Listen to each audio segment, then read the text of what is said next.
quiet seaside town, an evil lain to rest centuries ago, has risen. An abandoned fortress deep in the swamp holds a secret that could save the village or destroy it. Now, a band of adventurers sets out to dig up the wounds of the past and bring the light of day to the roots of ruin. This is Tabletop Gold.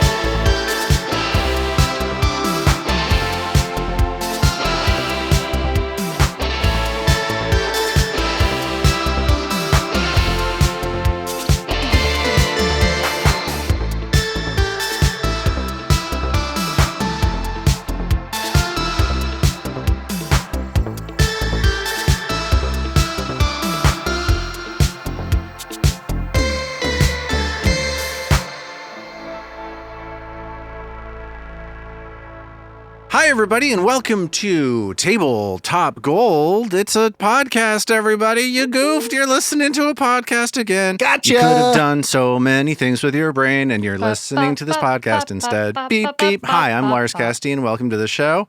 Hope you're having a nice time. Just kidding. When I was saying derogatory things about the show, it's actually a great show, and you're making a great choice.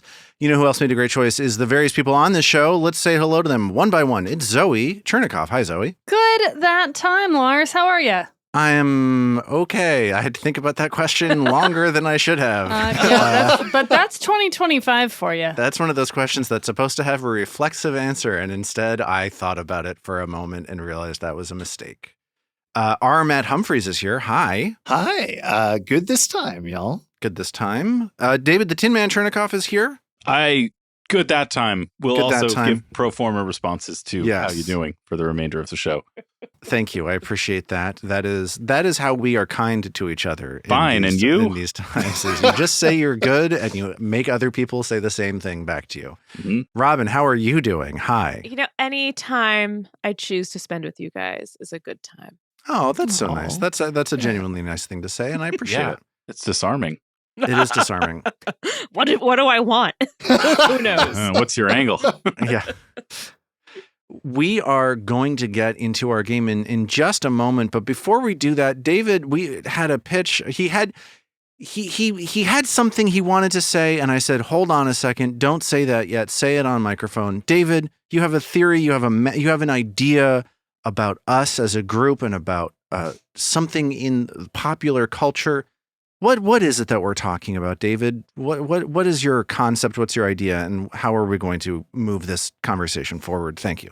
It's interesting. I was originally going to talk about it off mic because I thought that on mic there was a chance that someone might get mad. Okay. Or that it wouldn't be interesting enough to carry an entire upfront segment. And so we're now going to test both of those theories. Live. Let's aim for a tight upfront segment then. If you don't think it's this that I see what you're doing there. It's not going to happen. I'd rather give it a little more air than that, Lars. Let's air it out. Okay. Here's the thing. It occurred to me the other day that I think the five of us map rather neatly onto the on a one-to-one basis onto the gang from Scooby-Doo. the mystery gang, the Scooby gang, driving that mystery machine, that van that they drive around and they solve crimes. I like that this is the next permutation of the which Golden Girls, which Sex and the City character, which exactly. Yeah. Which Teenage Mutant Ninja Turtle you are. Yeah, we've done that one before. Right, but this one has this one. This one has 5, and there's 5 of us. And so my contention was that it would be, rather than each of us saying where and there might be some overlap, that we end up shaking out 1-to-1. And that's where the premise ends and the people potentially not seeing things the same way as me begins. Here's why I think this is a good one. Because I think at a certain point in adulthood, you realize that all of the members of the Scooby-Doo gang are actually good. Like they're all actually fine. There are no bad members. You might have a favorite, you might have a least favorite, but it's not like if we're unincluding like Scrappy Doo, there are no lemons in the mix, right? Like it's a nice group. I'd be happy to be compared to any members of the Scooby gang. I think I'm ready for whatever judgment you want to pass on me because I think they're all nice archetypes. I'm happy with all of them. I should also say that it's like, I guess I mean as a fivesome and as a fivesome, yeah, that we all help to nudge in my head, in my like little schematic, we all nudge each other closer to our lanes by way of the other four of us existing. David, do you think every group of 5 people becomes closer and closer by the longer they spend time together to becoming each of the archetypal characters from Scooby-Doo? Like, interesting. Someone might not have a Fred affinity at first, but then slowly they develop the Fred of that fivesome, right? My video's not frozen. That's just what I look like when my mind is blown. I didn't think that before now. It's something that's worth considering for sure. I don't know if we're going to get to the bottom of it in this this is also amazing because that's a great premise for either like a comedy rom-com or a horror movie. Yeah. Yeah. And the Scooby-Doo remake, I think, was both. That's right. Yes. Yes. So, right. It's a kind of deterministic, like, over time, the Scooby-Doo expectancy of any 5-person group increases to 100%. Yes. It's like that biological tendency that people talk about where like over generations, every creature on Earth is slowly evolving to become a crab. Do you know what I'm talking about? Yes, I do. The carcinization. Yeah. Yeah. That's maybe something that happens over the course of what happens on Earth over millennia happens to a group specifically of 5 people over, a number of repeat encounters, such as us recording a podcast 200 times together. So right. Life form is to crab as 5-person group is to cast a Scooby-Doo. Exactly. Okay, so someone in their car is screaming, "Who's who?" I think David? we've done enough. I think we've set this table enough. It's time to eat. I don't know. Well, should I say what I think, or should I think this is David. These are David's picks. Okay, so my feeling about this is that rather intuitively, Lars is Fred because I'm handsome and I know how to drive. Well, and in fact, the thing that prompted me to start talking about this before we got on mic was us talking about how handsome you are. Oh, okay. You were talking about how handsome Fred is. That's it. Oh, sorry. We always meet for half an hour before the show, and the four of us just talk about how handsome you are. But you're usually not there. How so handsome this is it's like a awkward. group chat. I was like, like in. Lars. I remember I've had this thought before. I had my suspicions, Zoe. I was thinking something like this. We always come in with that twinkle in our eyes and say, we're wondering. What a slab of You cock. gotta send Lars Am a I mascot. right? Right, we have the No GM Discord chat. That's just it's just a Lars Casteen thirst trap that the 4 of us Exactly. Lars had no idea it existed until this moment. Yeah, I didn't boy, did the 4 of us when the mustache dropped. That was a Oh boy. Oh yeah. So I'm Fred is what it is that I'm hearing. yes. I'll take it. I'll take being Fred. And I would have taken offense at this at an earlier time in my life because like Fred is maybe like a boring one of the group, but I'm happy. Okay, like okay. I understand. I'll take it. He's the I straight agree man. with this. He's a straight man. He's a straight man, and I think you're right. There are no downsides to the Scooby-Doo 5-some. They just each bring something to the group that it would be it would be lopsided without. I agree. All right. Without Fred, nobody would be able to drive them to the plot. So that's very important. That's an important role. Right. Just like you're doing for this segment. Exactly. Thank you. All right. I'm just going around my screen in order because otherwise figuring out the order is too difficult. So next one thing is Robin. Robin is Velma. Zoe is Daphne. Robin very, very happy about being Velma. Robin just did a yes. I've always felt like a Velma, so yeah. Zoe is Daphne. Armat is this one. Now this is tricky. Yeah, I don't know delighted whether whichever way. I saw the other 3. I don't know whether David is sorting himself as Shaggy or as Scooby and vice versa for Armat. So I'm very excited to see where this goes. Is Shaggy and I am Scooby-Doo. No, David is Scooby-Doo. What have we got to do this time? Actually, yes. Yeah. Because Scooby's the one who always knows what's going on. You think Scooby's the goofy one. Shaggy's the goofy one. Yeah. Beautiful. Thank you, I guess. Scooby's funny. There's no question. But Scooby is always the first one to pick up on the weird stuff. And I think I think Shaggy is this eternally cheerful sort of like glue guy. Yeah. And that's how I think of Armat. In my mind, Shaggy is the main character of that show. Like in my mind, Shaggy is number one on the call sheet. Like I think everybody else is supporting cast for Shaggy on Scooby-Doo. Personally, that's just the way I interpret that show. Yeah, like last minute of the game, who gets the ball? Who's taking the shot?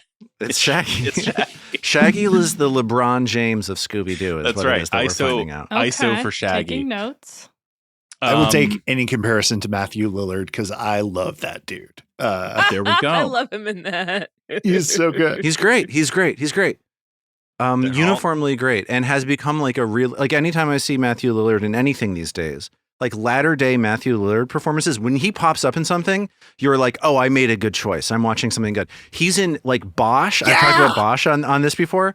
Like Bosch, I'm like, this show is mediocre. I don't know. But then Matthew Lillard shows up and I'm like, never mind. This is a great show. I love this program. Like, dude, top marks for Matthew Lillard on Bosch. 100%. My folks and I were just rewatching through and he showed up and I was like, oh yeah, this dude, this is great.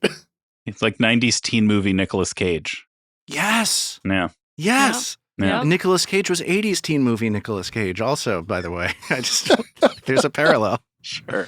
It makes me want us to go through the decades, but we'll save that one for another time. We probably should. Such a Daphne comment. It is so. That's so Daphne. Yeah, that's pretty Daphne.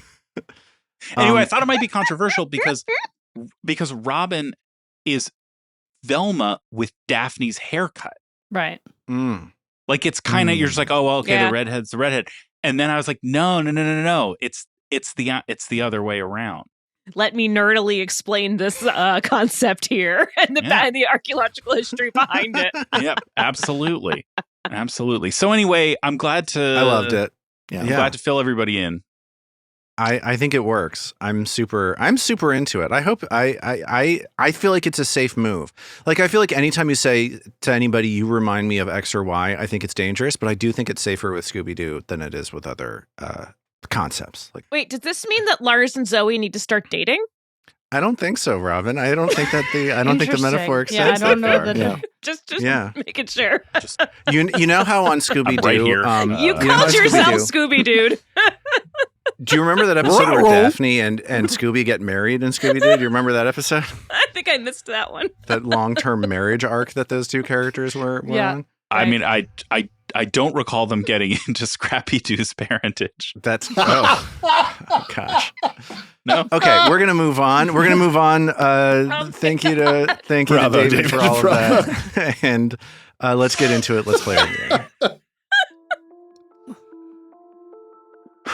Who's having fun? I'm having fun. Fred here is loving it. Fred's loving every minute of it. Okay. Your break-in to Belcora Haravex's treasure vault here on the 9th level of her Dungeons Below Gauntlet went wrong almost immediately. I'll say. As soon as you crossed the threshold into the vault's antechamber, you triggered 2 guardians, a clay effigy in the shape of Belcora, and a hulking undead warrior in heavy black armor. These 2 swiftly combined their strength to knock some of you down and push the rest of you back out of the vault.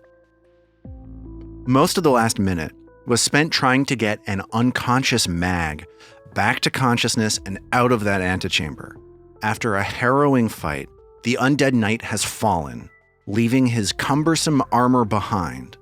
The clay effigy still stands, and Mag, recently awakened, has blasted through the vault's door, plunging herself and Trill into the murky water of the lake. And we are going to pick up in the like immediate aftermath of that moment where Mag has just like blasted out of the door.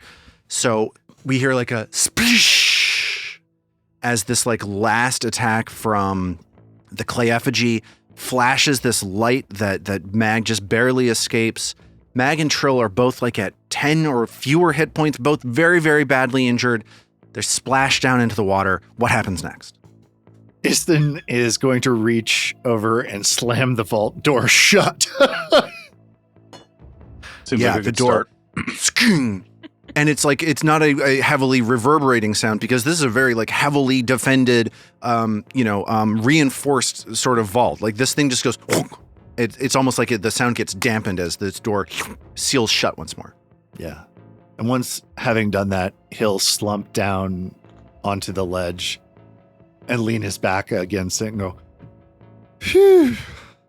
Mag pops out of the water, still holding Trill, now bearing Trill upwards back above the water level. Mag is not gasping for breath because Mag can, I guess, hold her breath for like a day now or whatever.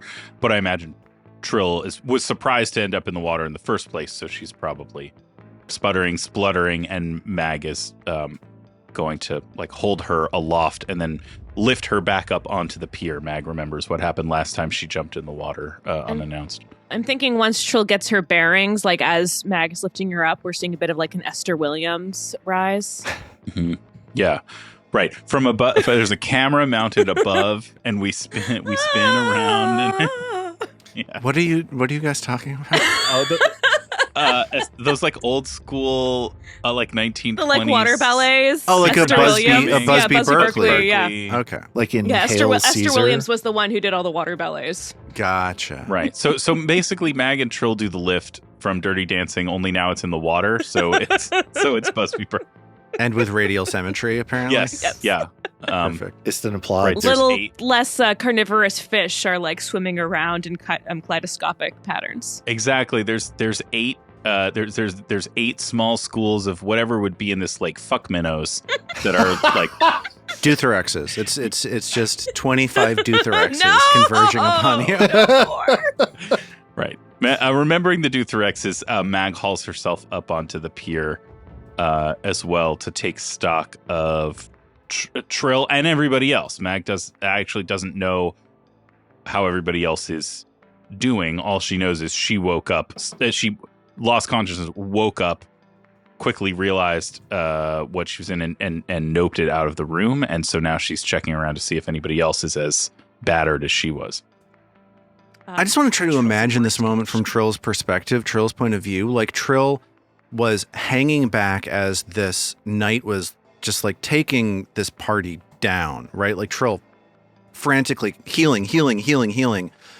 And then she runs forward finally, casts a single spell, and within like 4 seconds, Mag is like poof, slamming into her. Like it's like instantaneous reaction. This group, like as I'm just imagining this action, I feel like I'm getting a sense of this group as just this like very tightly connected, very like choreographed, nearly like team that got in too deep on this problem. Everything turns south all of a sudden.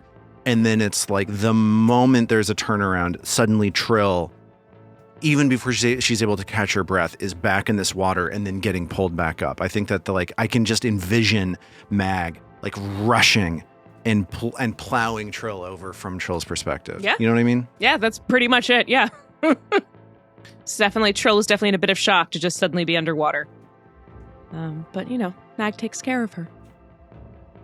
You're standing on like the slippery ledge of this building that is built into the side of a cave here on this lake. So like there's the water, a foot above that is this ledge where the 4 of you are catching your breath, panting, leaning up against the wall, trying to get your bearings again after just the like incredible chaos of the circumstances that you just emerged from.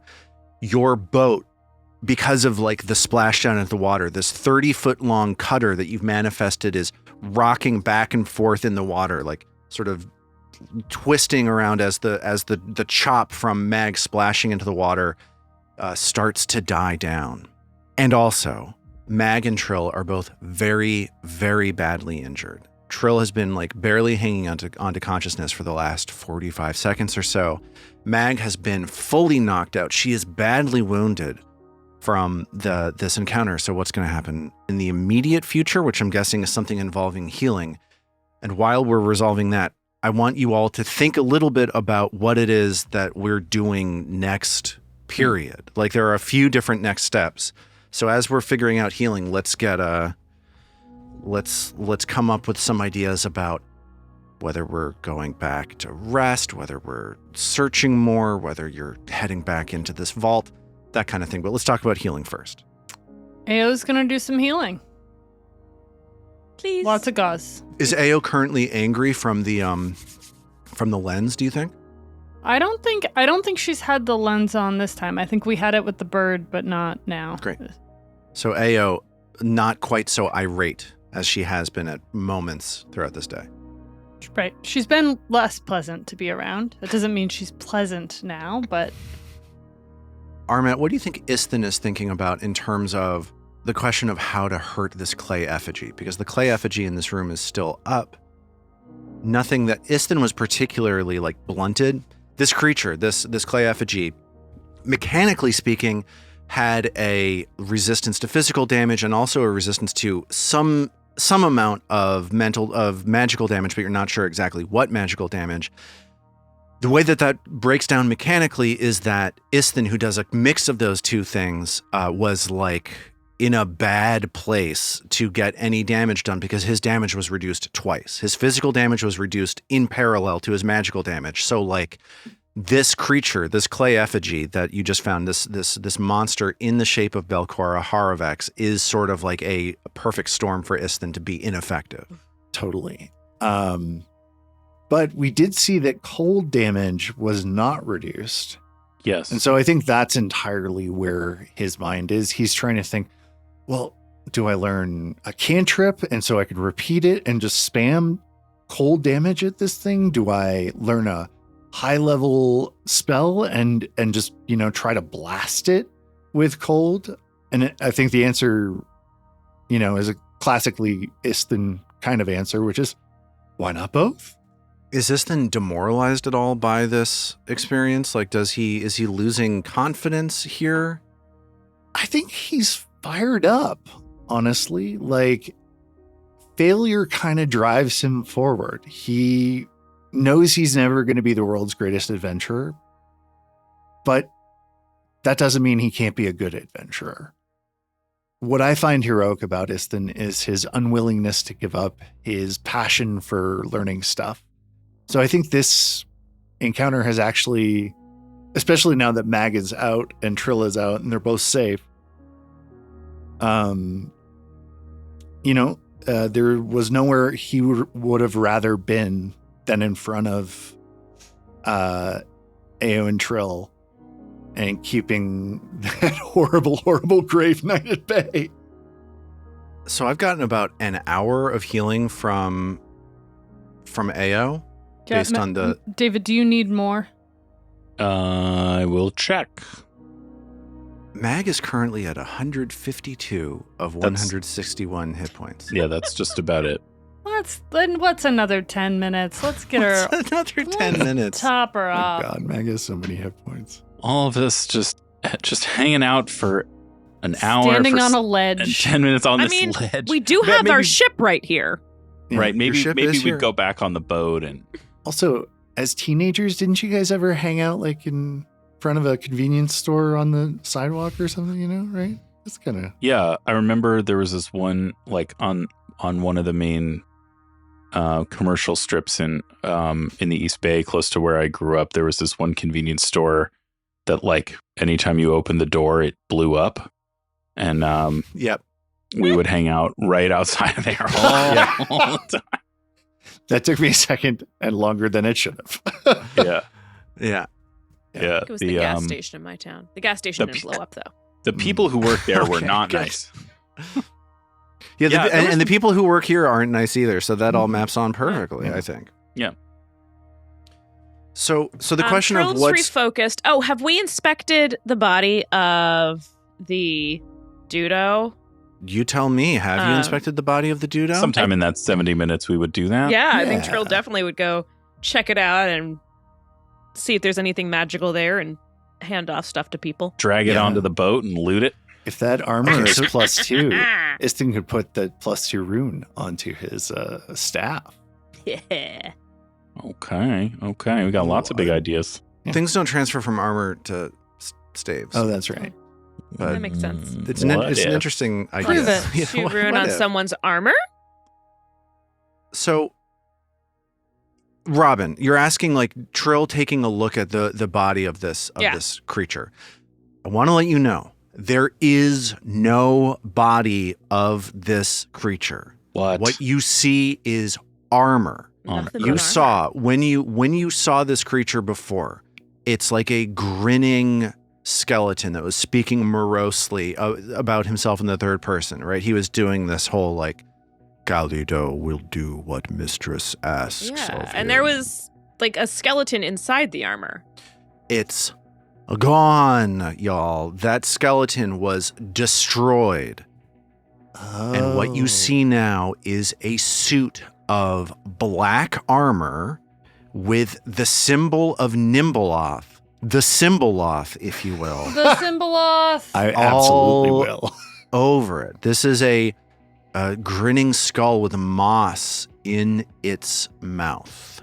I really, I know it's supposed to be scary, but the more time we spend with the symbol of Nimbleoth throughout these last few years, I really like Nimbleoth's symbol. I think it's cool. It is cool. Yeah. Evil gods get all the cool symbols. It's metal as hell. There's no question about right? It's pretty cool. I kind of want a tattoo of it. I don't recommend that. Are we all getting tattoos of it now? Are we all getting... You know how, like, in Lord of the Rings... Okay, so David, what's the best tattoo parlor in Richmond, and can I meet you there next week? Sure. Yeah. Oh my God. I'm thinking full back. Full back. Yeah. Maybe like even almost to scale so that like at your waist it's only its waist. Yes. Down your legs. Yeah. Okay, I actually would be totally into having my first tattoo that's actually visible be one related to this podcast. Agreed. Yeah. I don't know that I want to get the evil ghost eater god creature. I mean, tattoo. It doesn't have to be that one. This but I'm totally mentality is tattoo. not going to help us get anywhere. Could I get a t-shirt instead? Could I just get a Nimbleoth t-shirt? Do I need to get the first tattoo? Like I've made the choice in my life so many times and I've never regretted it of not getting a tattoo. Do I really have to? Yes. Well, let's start regretting getting one. Yeah. Oh, okay. Yeah. So as Trill pokes and prods at this armor, you can tell it's magical. You notice the weapons that have been left behind by this creature. You notice this great sword that was covered with frost. This is this cold enchanted gravesword. Oh. That seems to not be magically enchanted anymore. That seems to be a feature of this undead entity that inhabited this suit of armor. You see their longbow. At the hip of the armor, as you're sort of lifting these heavy, heavy, heavy pieces of armor around, trying to investigate what it is that you see, you find a set of ancient-looking blackened metal keys, like a ring of keys on this suit of armor's hip. And that's about what you see. Let's put those keys in the bag of holding. That seems useful. Yeah. Agreed. All right. Can Istin tell if the armor is enchanted, magical? Yeah, give me a check. I think that the best check that you can give me is going to be a religion check. Okay. But you can kind of give me whatever you'd like to. I'm putting some checks into our chat right now for you to make. Okay. I'm going to do the Arcana one if that's okay. Sure. Istin spends about 10 of these moments where you're getting healed, looking over parts of this full plate armor. And you identify this as +1 resilient full plate armor. Whoa. Okay. That's good armor, I think. Isn't that good armor? It's good armor. Mine Good armor. is a little bit better, but I could take If we're that going to resilient make a rune. competition of it, technically speaking, our mats is better. Istin is actually showing off his armor and be like, look, this armor would never have stopped some of those great sword cuts, It just simply wouldn't have. Also, I would have died if Trill hadn't been healing me, I mean, that doesn't have a lot to do with the armor, but thank you for acknowledging it. It protected my general bits and such, But you're a little bit squishy. We've discovered this. That's true. Does anyone have any concern about how this armor is covered with, like, symbols of deep, ancient, Evil. interplanar evil? Does Yeah, it I feel look like- dope? Trill's going to look at looks it and definitely, sick. I don't even know. Well, I now feel that a you little, mention it, I guess. Right. Yeah. It is objectively cool, though. I mean, do we know how Grave Knights, like, do we know enough about them? Is he gonna, respawn in his armor tomorrow morning, or at the cock's first crowing, or when a Give black me a cat? religion check. Okay. That's a great question. As Istin searches his knowledge of the undead and undeath to try to get a sense of what Grave Knights do. Okay. As Istin considers this, he remembers that a Grave Knight is an undead warrior that is connected inexorably to the armor. Their armor is cursed. They're gifted that armor. The armor kills them and brings them back as a Grave Knight. Istin knows, based on just considering this, returning to maybe a memory of a dusty religious tome during his studies. Like, religion isn't Istin's favorite thing in the world, right? Like, Istin prefers the arcane. Totally. And this is maybe something that it takes a little bit of a chain of memories to get you to the moment where you learned this information. But you know that this armor will rebuild Calido's body within some number of days. Maybe it'll be a week. Maybe it'll be less than a week. Maybe it'll be a little bit more than a week. But Armat knows. Istin knows that the fastest way to bring this Grave Knight back is to put this armor on. Because when the armor kills its host, the Grave Knight comes back into existence faster than if you just leave the armor sitting around. Right. But you also know that it's nearly impossible to destroy Grave Knight armor. You'd have to throw it into the heart of a volcano to get rid of it for good. There are a number of other magical ways that you could get through it, but none of them are easy. None of them are convenient. None of them are cheap. This Calido will be coming back soon. Huh. 2 questions. Yes.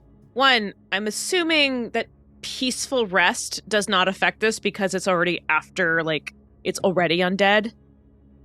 I don't know Is it- anything about peaceful rest. Peaceful rest prevents a corpse from becoming undead. Yeah, you don't have a corpse here. You just have Okay. a suit of armor. Secondly, could we pull the suit of armor apart and throw it in different parts of this lake?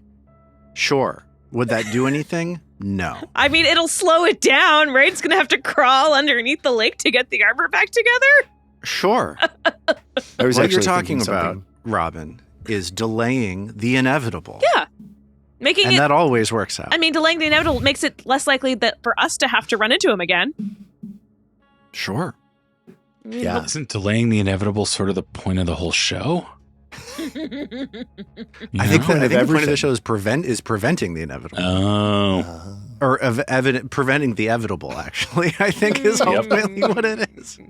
Finding the inevitable, conjuring the inevitable. All right, I know we were thinking at one point about using a locate spell Mm-hmm. Hmm. to find all of the lenses. Yep, we've got the ruby of Lange, the Robin Lange ruby. Yep. That Trill can use the locate spell with once a day. And so we could absolutely use that to find where it is in the lake. Okay, so I think there's the one in the lake. So what if, hear me out. She's lived with me for so long. She knows it's not a real suggestion. But it will take a while for us to hear it. What if? Lars loves this. I do love it. We use the locate spell to find a volcano. Oh, shit. Oh, that'd be fun.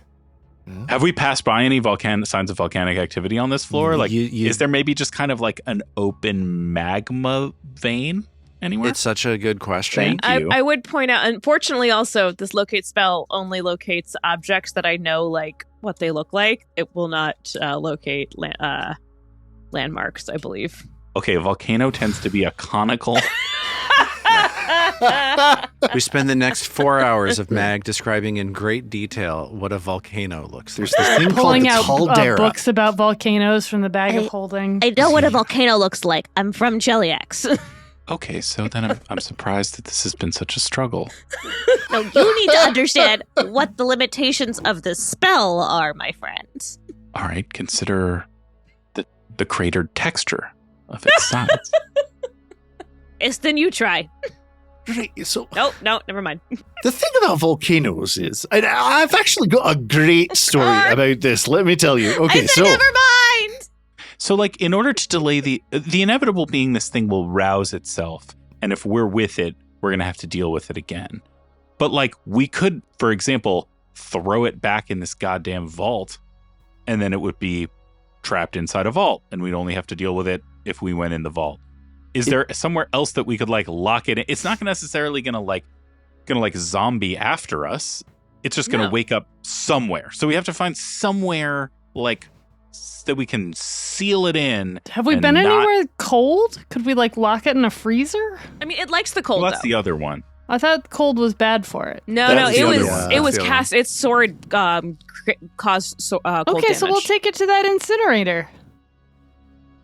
You mean The forge? You mean No, the the elevator? elevator that isn't an incinerator. That Oh, is an incinerator from 160 I knew. I episodes got ago. Ayo's reference. I was with you too. Trill knew where I was coming from. yeah, definitely.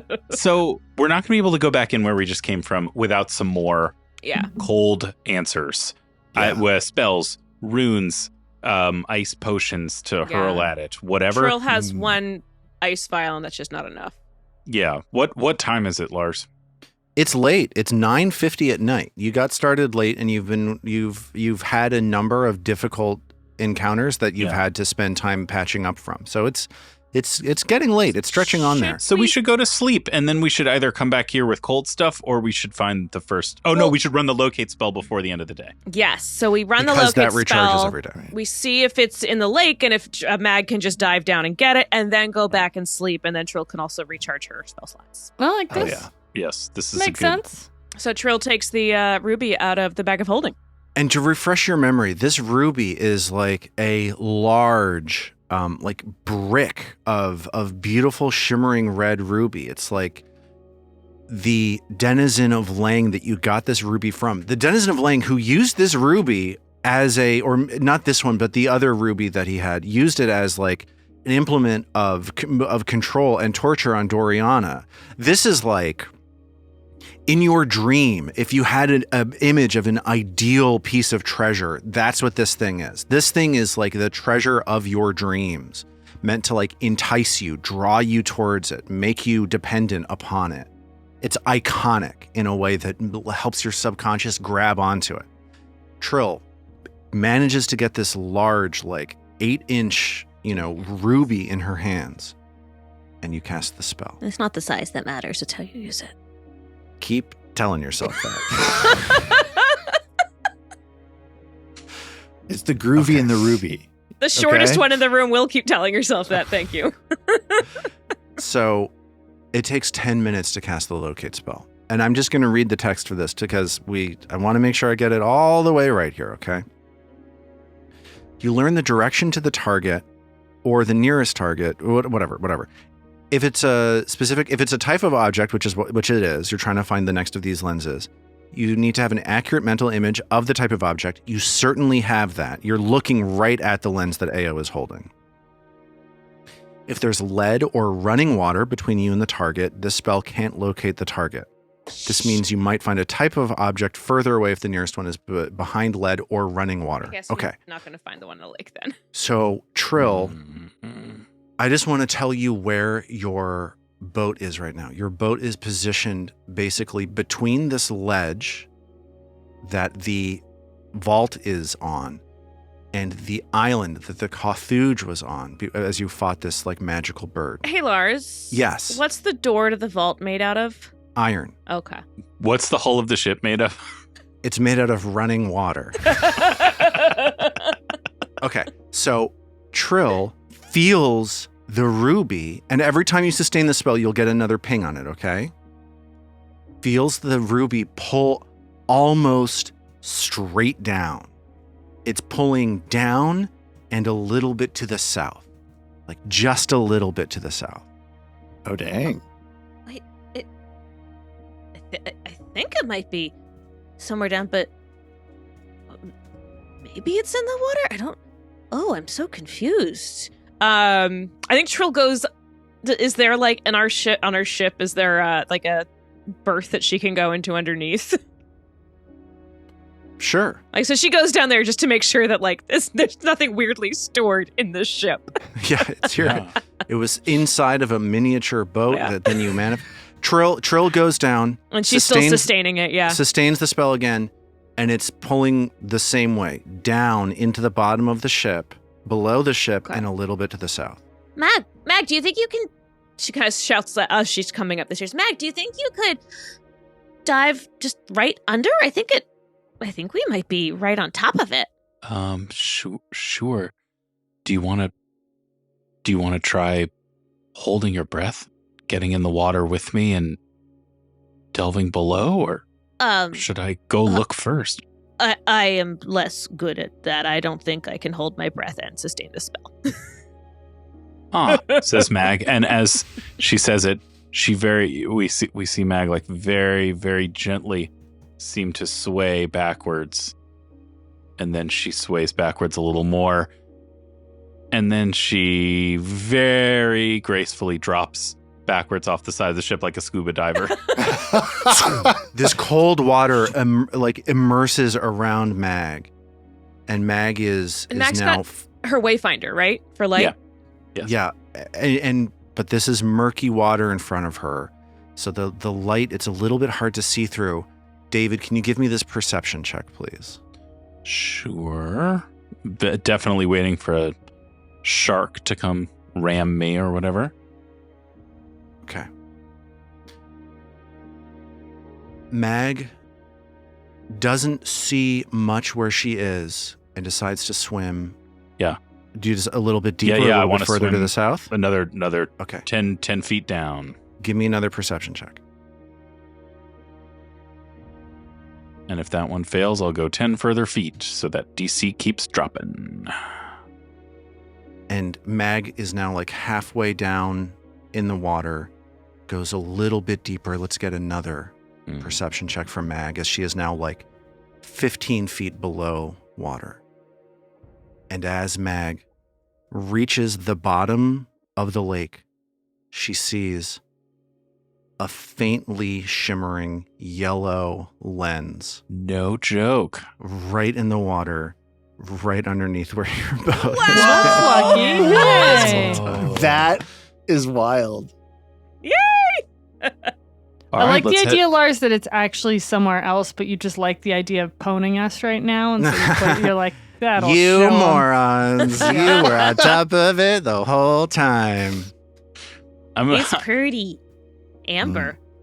Does Mag start calling it her precious? Yeah, I imagine like Mag goes back up to the does. surface and she's like, yeah, it's down there. Well, go get it, you fool! Mag swims to the bottom and attempts to pick it up from the surface. What happens when she touches it? Do you want to like invest it immediately just to, so I can tell you exactly what it does?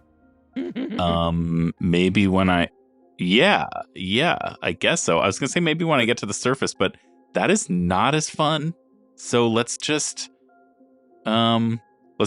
like jam this syringe full of raw hormones directly into my veins. What am I working with here? So Mag reaches out towards this lens, and like maybe you're expecting, because it's at the bottom of this lake, there's like I don't know if I've made this clear to you. There is life everywhere in this lake, right? Or in this area. You know, you've seen a menagerie of wildlife coming at you.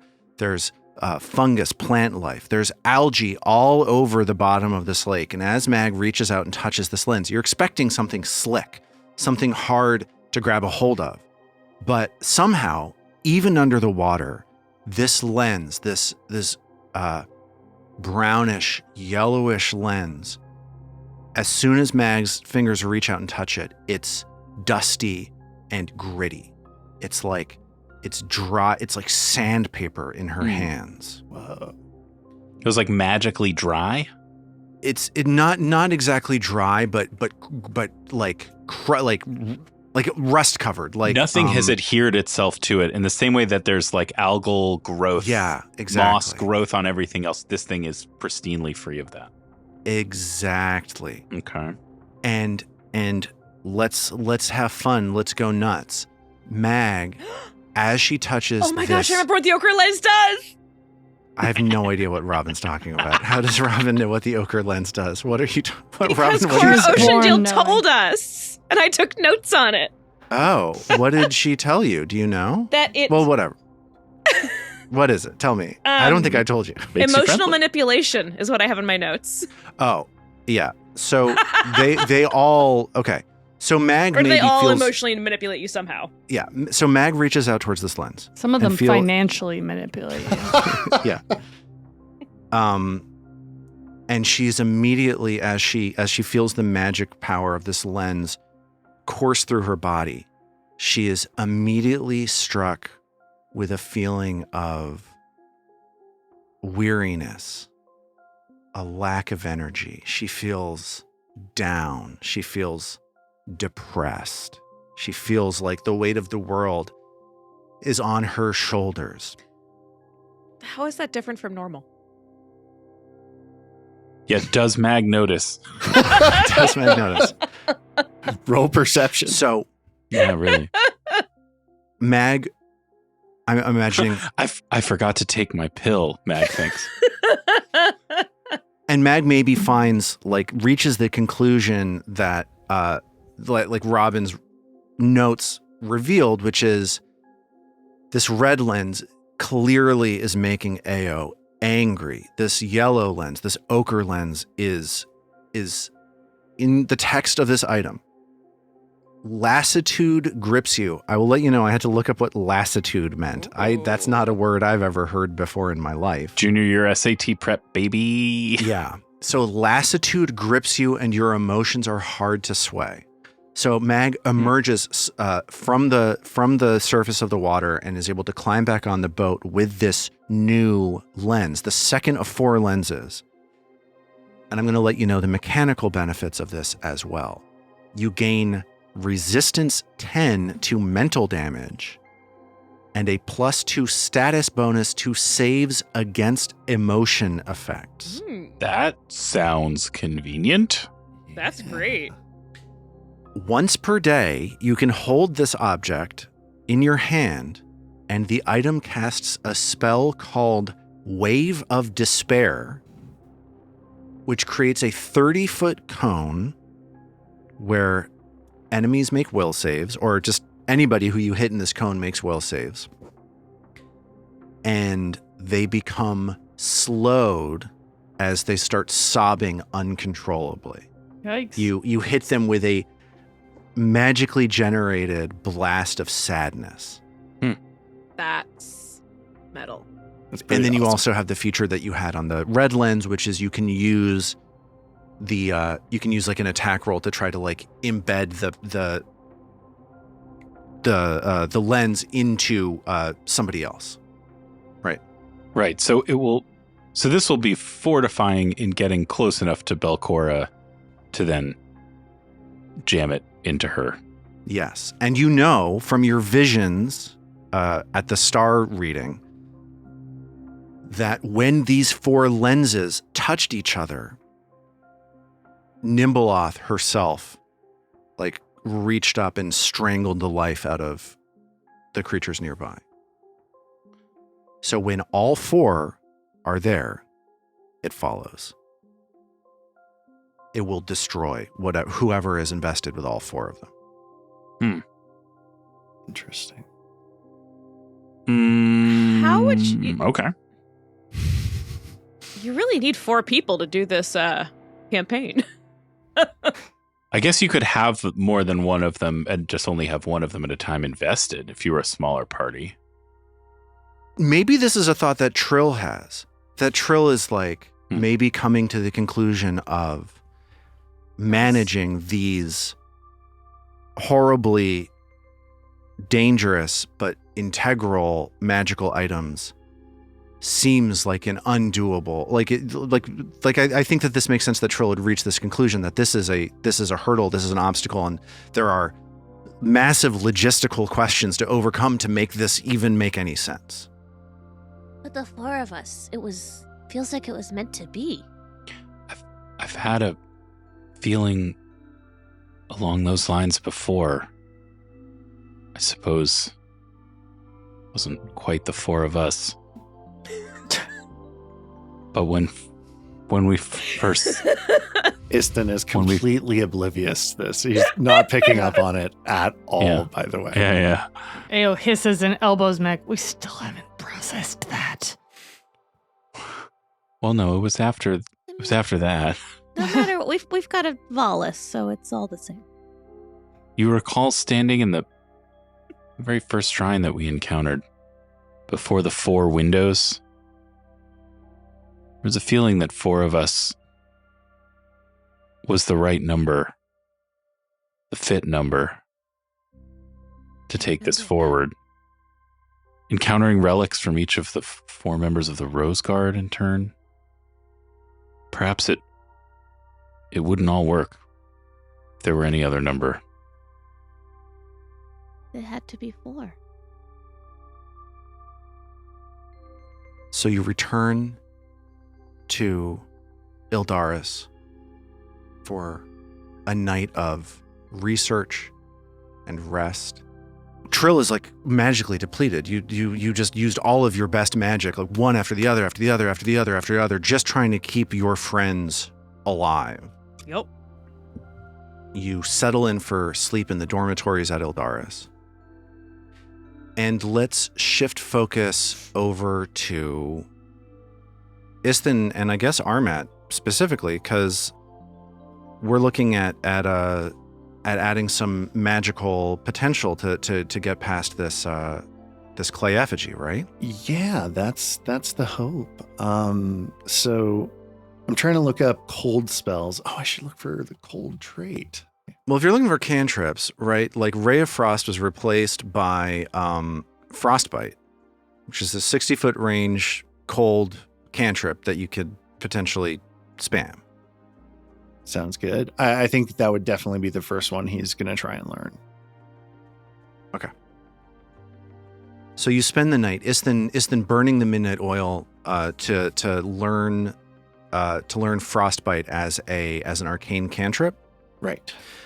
The scroll is meaningless in terms of its cost, and it's certainly available at Ildaris. One of the drow approaches, a drow librarian greets Iston and says, "It appears that you're looking for some magical assistance in braving the challenges of the hunting grounds."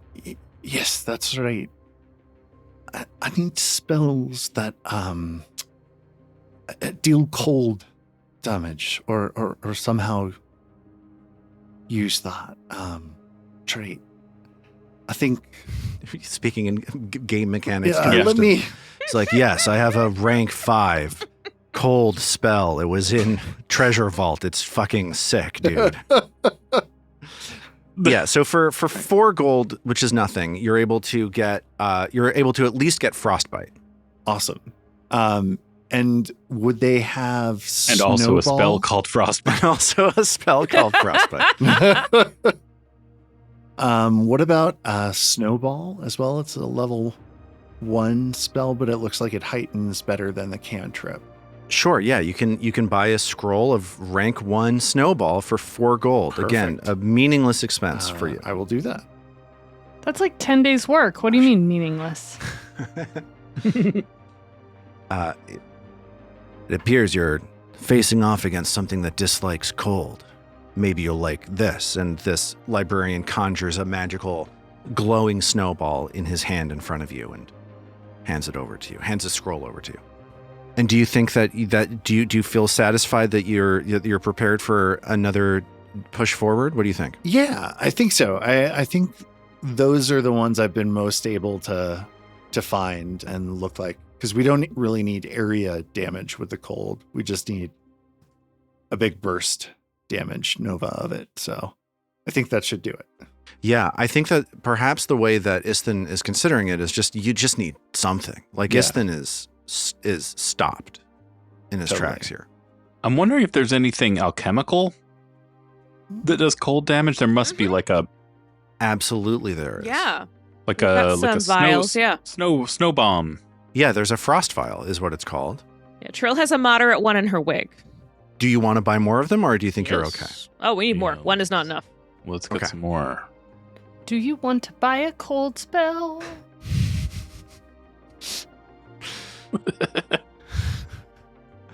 I've listened to that Zoe, that's going to play so well for people with children of Yes. a certain age. It's a niche and audience, but I like to think that there are more It than hit To be me- children, two I of just them. love that movie. So I felt it so strongly though. Yeah.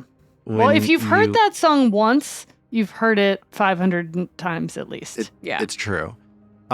Zoe, do you want any of these frost vials for yourself? Yeah, I'll take a couple. It can't hurt. Okay, so I'll give 2 of these to Ao. No problem. And how many do you want, Robin? Trill, I guess, because she can't carry a ton. So I guess Trill just takes one for now, because she already has one. Great. So that's 30 gold pieces down. Yeah, this late night shopping trip in Ildaris is going smoothly. You know, the drow, many of them hunt at night, so there is like a healthy coming and going of hunters and wardens and so on throughout the settlement, and you are able to gear yourself up with at least some options of doing something to this clay effigy. So do we think we want to head back out then? I think Isthin has to make a couple of checks to learn the spells. Sure. So Let's you- make these checks to learn rank 1 spells. Let's go. I have magical shorthand too, so it only takes 10 minutes to learn a spell, so Uh-huh. we're good. And I get a crit Yeah. success if I get a success. So Okay, so what we're talking about is, can you beat a 15, Armat? Let's see if this is something He that can do Isthin it, is able to For do. sure. I'm pretty sure, as long as I don't roll a 1. So I'll make that roll public. That was a 37 that you just rolled. And that's Okay. higher than 15. Let's right? keep rolling. All right. Let's just roll Yeah. more dice. I'm just going to roll this one in the open. Can Armat beat another? Can he beat the 15 one more time? Let's see. He got a 37 again. Oh, Heck yeah. Okay. Consistent. Yeah, I wasn't remotely worried about that. Like, Fair enough. Okay. Yeah. Should have taken assurance is what I really should have done here. But why would you if every time you roll the die you get a 37 out of 15? You know? Yeah, that's true. It's true. It's such a good That's the- question, David. That's the gambler's logic right there. So, okay. So you rest for the night. You wake up the next morning, and it is 7 o'clock in the morning on the 13th of Erastus here, underground. You get some quick breakfast with the drow of Ildaris. You Are are they maybe... serving? They're serving they're serving face, first off. Okay, yep, that tracks. And they're also serving eggs. Yep. Base and eggs. Yep. Trill flirts with Falksy a little bit more. Falksy or Shen DL is like, how have you enjoyed your time in the hunting grounds?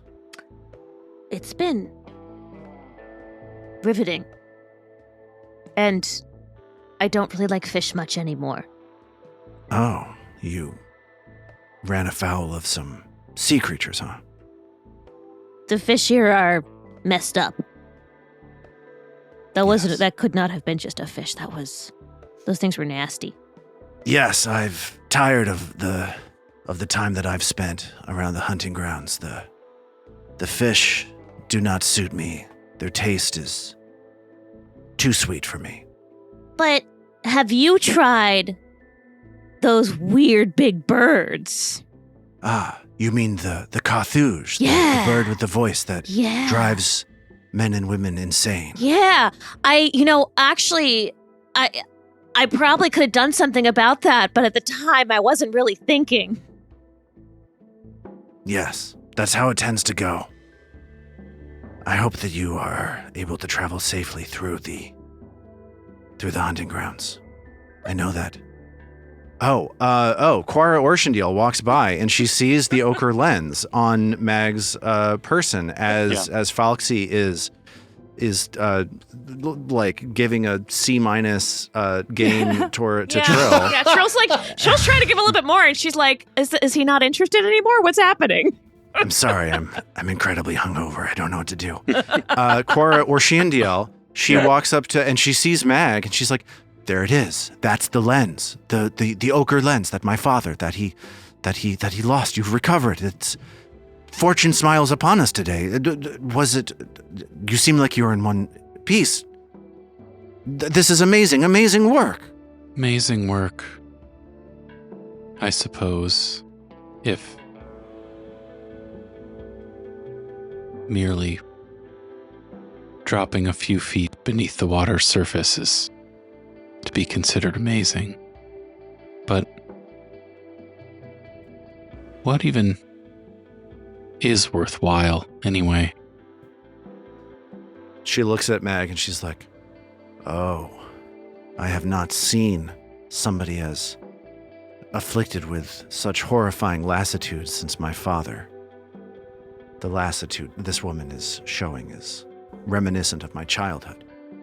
And Mag turns away and whispers to herself under her breath, I haven't even invested it yet today.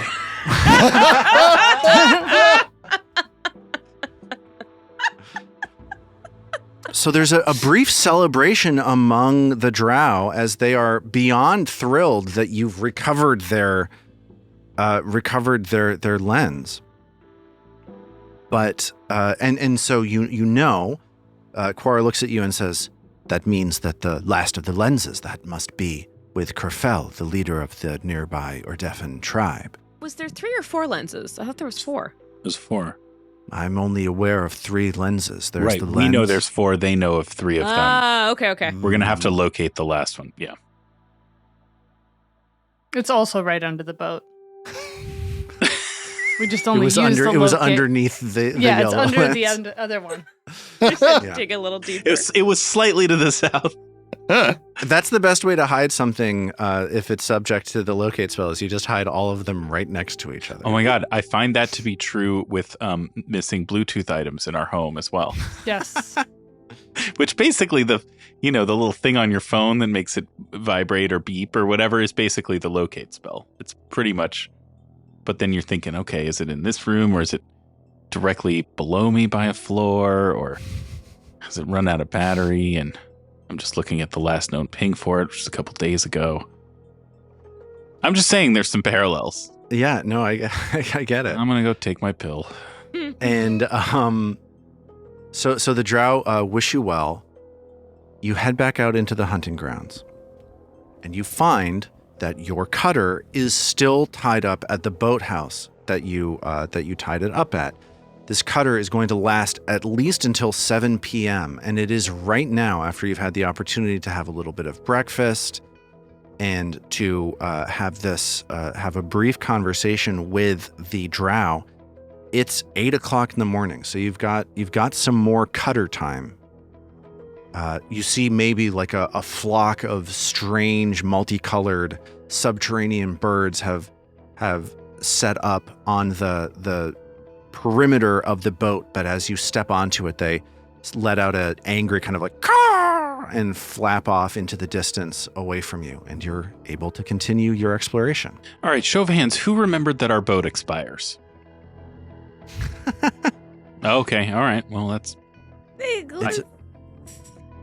I couldn't have told you that. So let's just not forget to check what time it is after every fight, so that we don't. Because I don't think you can Uber we make it a small skiff again from down here. Yeah. Isn't Mag kind of our Ubered skiff, right? Like, don't we just kind of sit on your back and you swim us around the?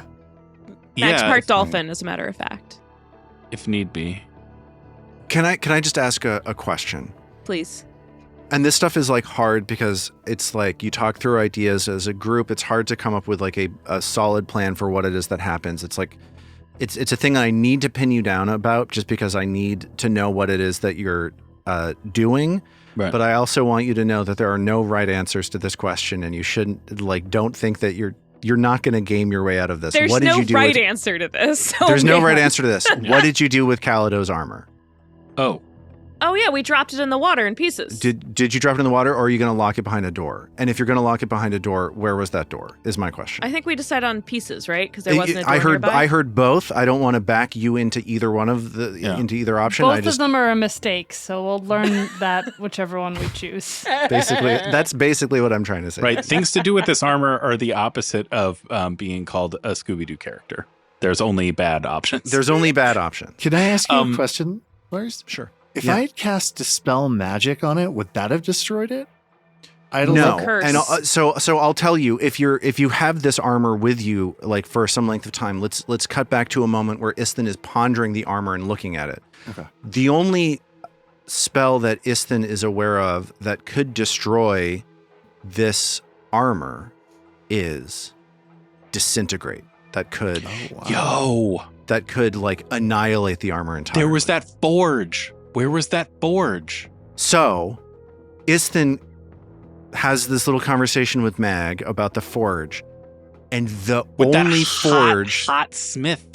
he is confident that the forge would not be hot enough to destroy this armor. That would need to go. Would the Barkenbuck's smith forge. be hot enough? We killed him. Oh, There is, and I'm giving you deep lore right now. Yeah. Give us that. There deep is Smith a lore. planar space called Creation's Forge that is the source of all life. If you somehow manage to transport it across the plains there, it could destroy this armor. Sounds like a worthwhile side quest, is what I'm hearing. who wants the show to go to 2042? What I'm trying to tell you is that there is a feeling of inevitability about this armor. Yeah. We're gonna have to We fight knew it. that. We knew that. Again, what if anything did we learn about it? What was it? What was its weakness? I mean, we killed it once, but what worked? What you learned about this creature as you were fighting is just that it was the thing that's important about it is that it rejuvenates. It's going to come back into this armor no matter what, and also it did cold, hit really hard, was really like this armor's really thick. It's essentially the Terminator. You do what you want to do, but the Terminator is going to get up and going to keep walking after you at some point. If it's driven to do so, if it has a reason to do so. Its job was to protect the vault, right? Is that? I guess. I'm Yes, wondering you heard. That's what you heard it say. Yes. If we loot the vault and then leave it there, if it'll just stay there because it. I think that's right. I mean, it might come after us if we keep stuff from the vault, maybe it'll keep coming after us. But if we go in there, right, and then we'll have the lens that's from there, so we might be able to throw it in there and have it stay, or it might be like, you have my lens, I'm coming after you. Yeah. We're going to be bashing this thing alongside Belcora. Final scene. So I up for whatever is cool, but I need an answer. I'm hearing lake. I think we probably would have done the lift. We can't think of anywhere else to put it except back where it came from, and fighting it and the effigy at the same time was such a pain. We'd probably take our chances scattering it around the lake and hoping that by the time it came back, it would at least be the only thing we were dealing with at once. Yeah. Mm. That's what I was hoping for. Yeah. So your sail to the vault this morning. So the cutter moves slowly and silently. You hear like the tap, tap, tap, tap, tap of the lines heading down the ship as you move forward. And every once in a while you hear like a squonk as another piece of armor is dropped down to the bottom of the lake. Then another squonk as this heavy armor just falls deep over there, a little bit over there, a little bit in that direction, spreading it out as much around the lake as you're able to. Nice. And you finally... Mag maybe shot puts some of it a little further. Oh, good distance! Right. Throwing pieces up in the air and fungoing them with the Earthbreaker. Oh, you really got a good contact that time. That was impressive. Let's see if we can harmonize together with those that ping. And then as you reapproach the hunting grounds, reapproach this treasure vault, what are you doing as you approach? Ao's scanning around, looking for traps. Great. It's then searching as well. I think Trill might actually be casting her own shield spell. Okay. She's very nervous about what's around. Ooh, before we go in, Eston's like, Mag, let me use this wand of mountain resilience on you. This is the wand that you got from the Calignes for helping them. Yeah. Yeah. And it lasts twice as long, so it takes more hits for Mag, happily. Okay, so you cast this mountain resilience spell and you approach. Ao is searching, Istin starts searching, Trill is casting a shield spell. Mag starts to reach for the door, and Ao at the last moment sees finally where that inscription is for that trap spell on the door. Nice. Ao also gets the sense from this faint glow coming from this rune that's like inscribed around the vault opening mechanism that this trap has rearmed itself. No, and that she will need to dismantle it. Go all right. AO. Well, she gets started on some thievery or whatever. Yeah, a thievery check. I just threw a thievery check onto the chat. Can Trill aid? Sure you can. So what did you get on the aid check for Trill? Only a 21. It was a bad roll. Okay, so that is going to be a success. You're going to give a +1 to the check from Ao. What is Ao's thievery check? 29. Okay. 29. So 30 AO with dies. a +1. 30. You're like using your thieves' tools to disarm this rune. It's just not working. You just don't have it, but you don't get the sense that you've set the rune off. You can give it another try. All right, let's do it. Okay. Same check? Like same box? check. Yeah.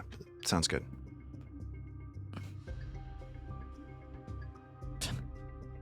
Well, that was a 20 on Trill's aid. So 20 on the Okay. die, so it was a 35.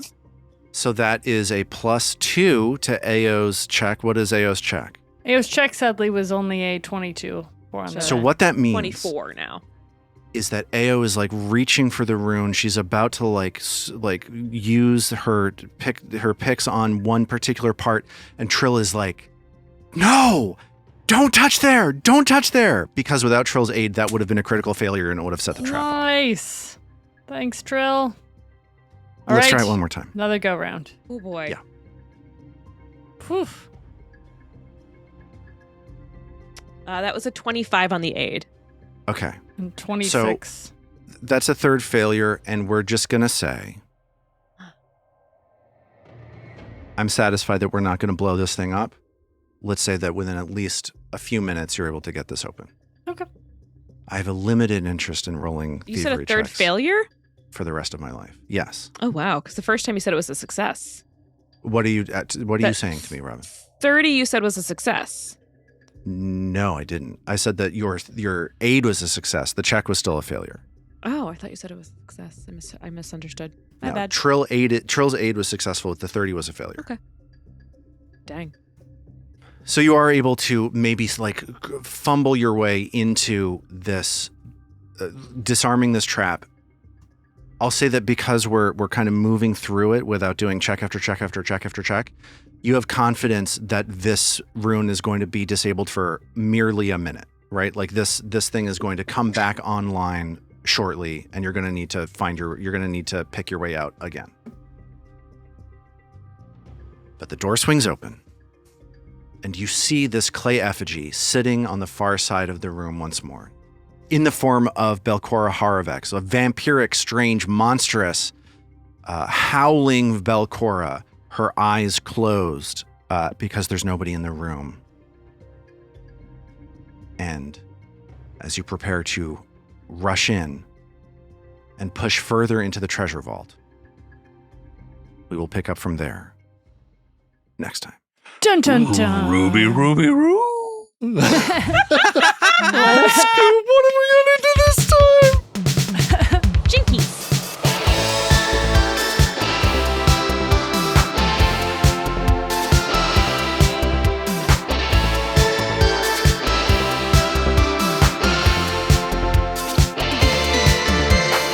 The Roots of Ruin is a Tabletop Gold production produced under the Paizo Incorporated fan content policy, using trademarks and copyrights owned by Paizo that are covered under that policy. The Roots of Ruin is not published, endorsed, or specifically approved by Paizo. For more information about Paizo Inc. and Paizo products, visit paizo.com. All original characters and content in The Roots of Ruin are the property of Tabletop Gold, and all rights are reserved. We at Tabletop Gold would love to hear from you. Visit our website, tabletopgold.com, to learn more about us and our shows, join the Golden Horde to get access to more shows, pick up great merch, and connect to the best online community in all of podcasting. Thanks for listening.